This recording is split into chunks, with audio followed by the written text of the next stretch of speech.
मुझे कोई फालतू के बहाने नहीं सुनने समर। मुझे नहीं पता कि तुम ये कैसे करोगे, लेकिन तुम्हें मुझसे शादी करनी ही होगी।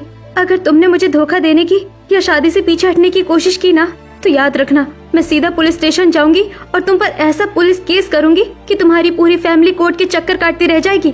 मैं तुम्हें ये आखिरी वार्निंग दे रही हूँ समर। मानवी तू पागल हो गई है क्या? Police case? यार तू समझने की कोशिश कर प्लीज। मैं अभी तुमसे शादी नहीं कर सकता। अरे मेरे घर में मेरे बड़े भाई आरव हैं, उनकी भी तो अभी तक शादी नहीं हुई है।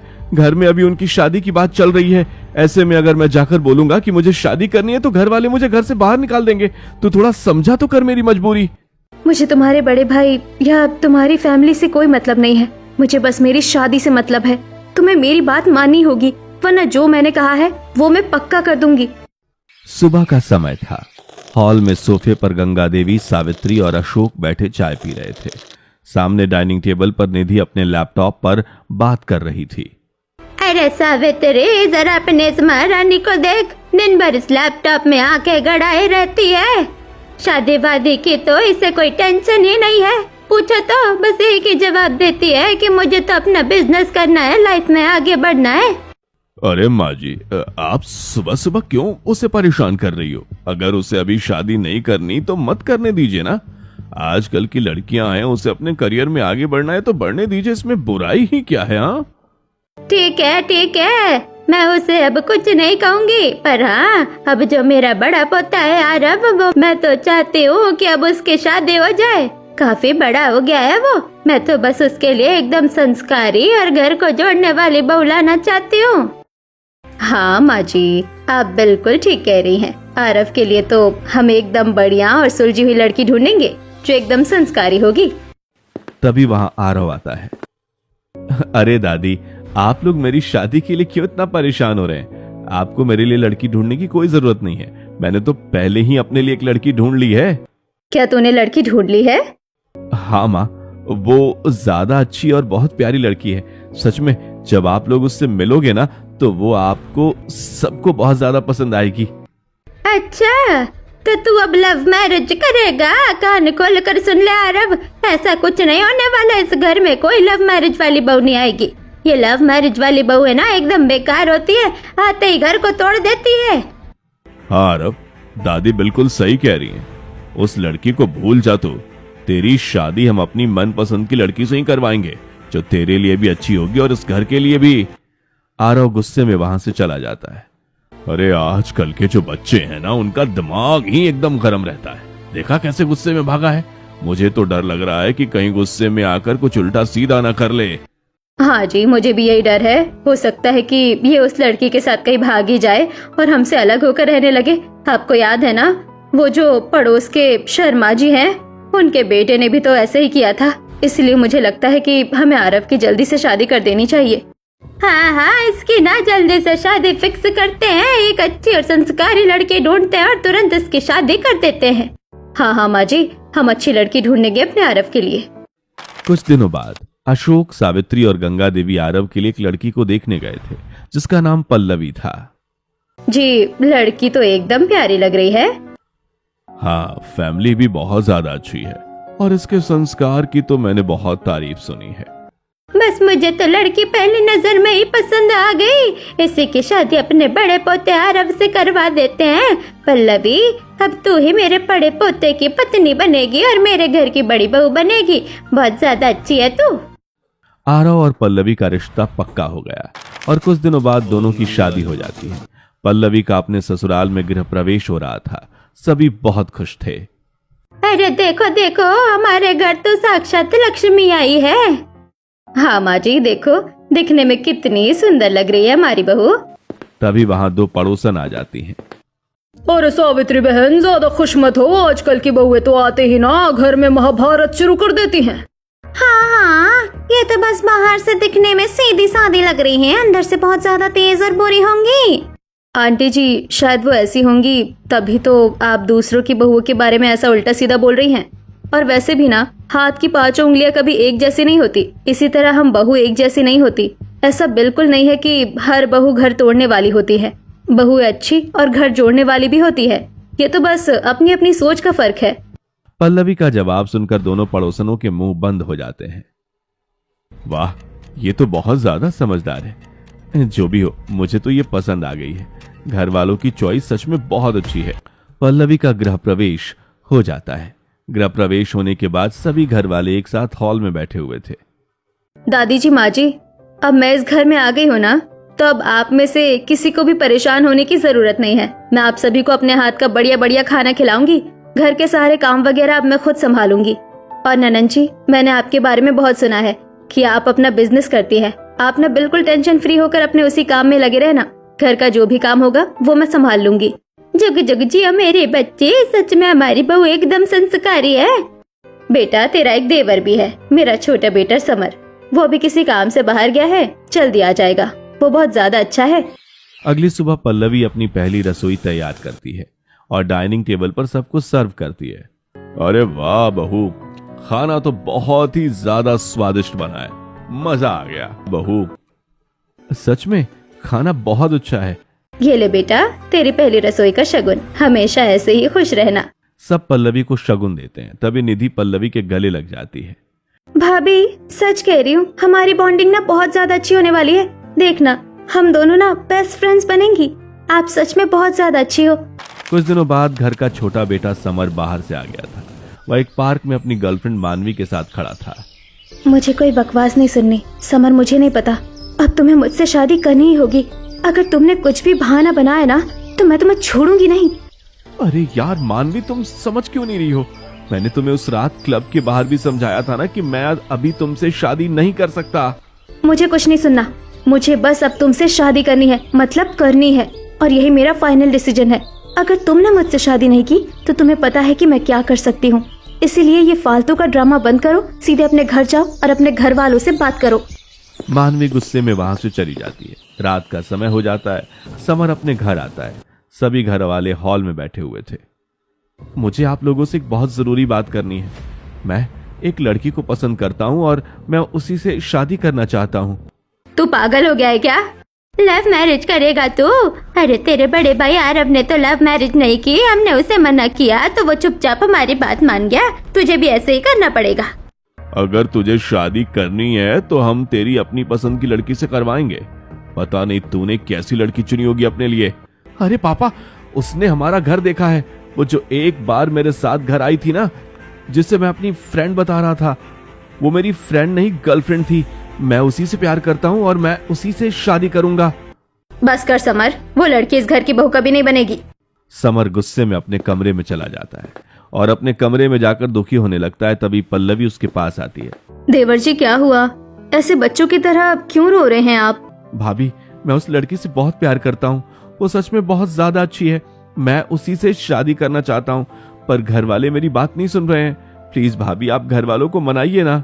ठीक है, आप फिक्र मत कीजिए देवर जी, मैं घर वालों से बात करूंगी और उन्हें जैसे तैसे कन्विंस कर लूंगी। पल्लवी नीचे सभी घर वालों के पास जाती है।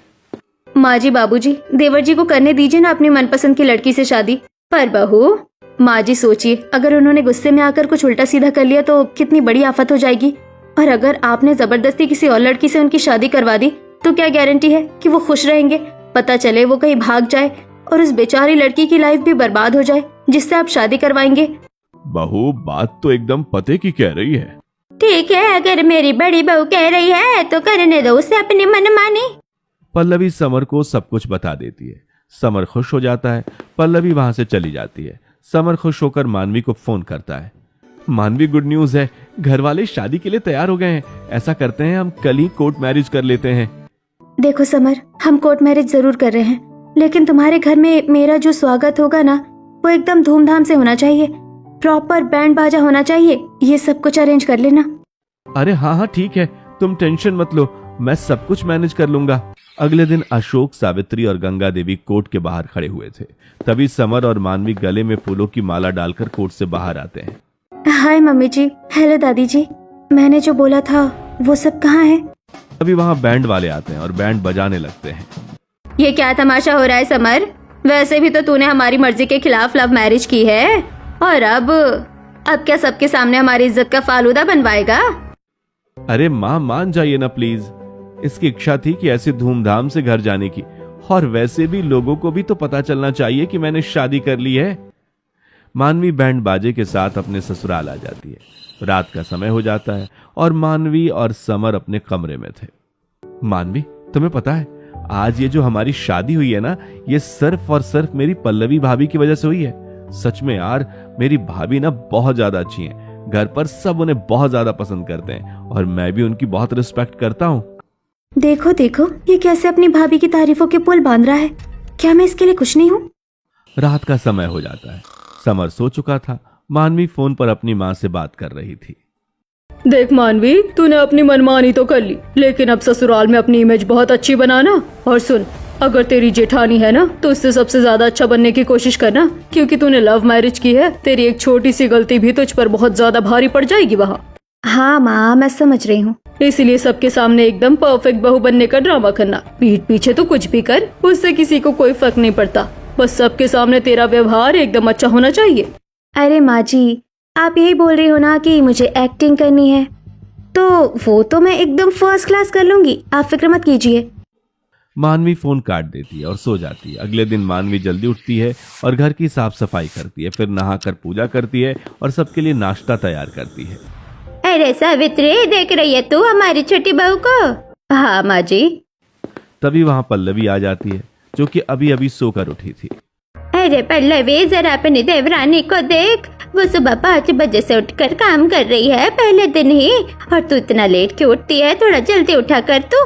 पर मुझे एक बात बताइए, घर में आरव, पापा जी और निधि सब 10-11 बजे तक ही तो ऑफिस के लिए निकलते हैं। मैं 7 बजे उठकर 9 बजे तक सबके लिए गर्मा गर्म नाश्ता बना देती हूँ। फिर जल्दी उठकर मैं क्या करूँगी? और वैसे भी मुझे रात में घर के सारे काम खत्म करते करते बहुत लेट हो जाता है, इसलिए मैं थोड़ा लेट उठती हूँ। आजकल की लड़कियों के पास काम न करने के 100 बहाने होते हैं। कुछ देर बाद पल्लवी किचन में खाना बना रही थी। सावित्री और गंगा देवी किचन के बाहर खड़े होकर सब देख रही थी। तभी मानवी दौड़कर किचन में आती है। अरे अरे जेठानी जी, ये आप क्या कर रही हैं? लाइए, मुझे दीजिए, मैं करती हूँ ये सब। आप जाकर आराम कर लीजिए ना, प्लीज जाइए ना आप। माँ जी, देख रही है आप, छोटी बहू का दिल कितना साफ है। हाँ सावित्री, छोटी बहू सच में बहुत अच्छी है। रात में मानवी सावित्री के कमरे में जाती है और उनके पैर दबाने लगती है। फिर वो गंगा देवी के कमरे में जाकर उनके पैर दबाती है। अरे छोटी बहू, तो अभी तक सोई नहीं? दिन भर काम करके थक गई होगी, जा जाकर सो जा। दादी जी, जब तक आपको आराम नहीं मिलता मैं कैसे सो सकती हूँ? मेरा तो फर्ज है आपकी सेवा करना। एक मेरी बड़ी बहू है जो काम खत्म होते ही अपने कमरे में जाकर सो जाती है। उसे जरा भी शर्म नहीं आती कि बुढ़िया दादी के थोड़े हाथ पैर ही दबा दे। हाँ दादी जी, वैसे भी जेठानी जी तो दिन भर अपने रूम में ही बंद रहती हैं, पता नहीं क्या करती हैं। मैंने तो देखा है 3-4 घंटे तो वो अपने रूम का गेट ही बंद रखती है। अब हम लोग तो घर के काम में बिजी रहते हैं, हमें क्या पता अंदर क्या चल रहा है। अगले दिन दोपहर को मानवी, सावित्री और गंगा देवी सोफे पर बैठकर टीवी देख रही थी। पल्लवी किचन का सारा काम खत्म करती और अपने कमरे में चली जाती है। देखो देखो कैसे घुस गई अपने रूम में महारानी। अब सीधा 3-4 घंटे बाद ही बाहर आएगी। पता नहीं क्या करती है कमरे में, पक्का सोती होगी। अरे हाँ दादी जी, मैं आपको बताना तो भूल ही गई। कल दोपहर को मैं जेठानी जी के कमरे के बाहर से गुजर रही थी तो अंदर से जोर जोर से खर्राटे लेने की आवाज आ रही थी। अरे जो बहुएं दिन में सोती है वो तो घर की बरकत खत्म कर देती है। ये कितनी बेकार बात है माँ जी। वही तो माँ जी। बेटा, तेरी माँ ने तुझे बहुत अच्छे संस्कार दिए हैं, वो बड़ी वाली में संस्कार नाम की कोई चीज नहीं है। पल्लवी अपने कमरे के अंदर लैपटॉप पर काम कर रही थी। चलो, आज का ये प्रोजेक्ट भी कंप्लीट हो गया, क्लाइंट को सेंड कर देती हूँ। ये जो एक्स्ट्रा पैसे आ रहे हैं ना, इन्हें मैं अपने और आरव के फ्यूचर के लिए सेव कर रही हूँ।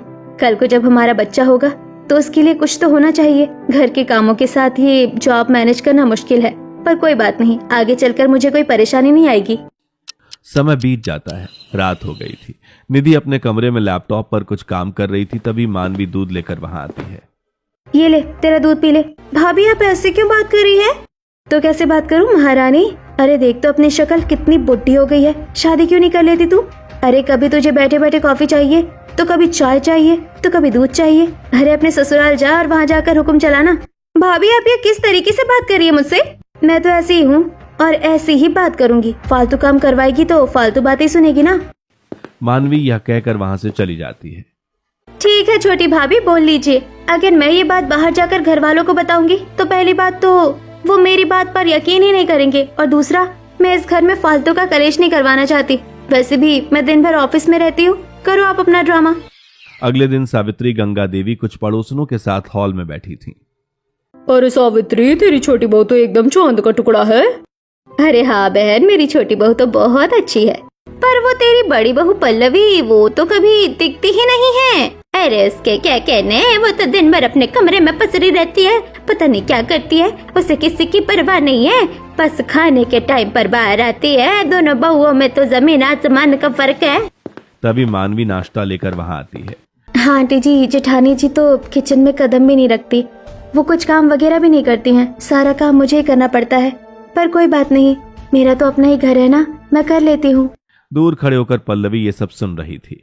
अच्छा, तो ये है इसका असली खेल। मैं तो इसे अपनी छोटी बहन समझ रही थी, पर ये तो बहुत बेकार है। इसने कल ननन जी को जो उल्टा सीधा सुनाया था वो भी मैंने सुन लिया था।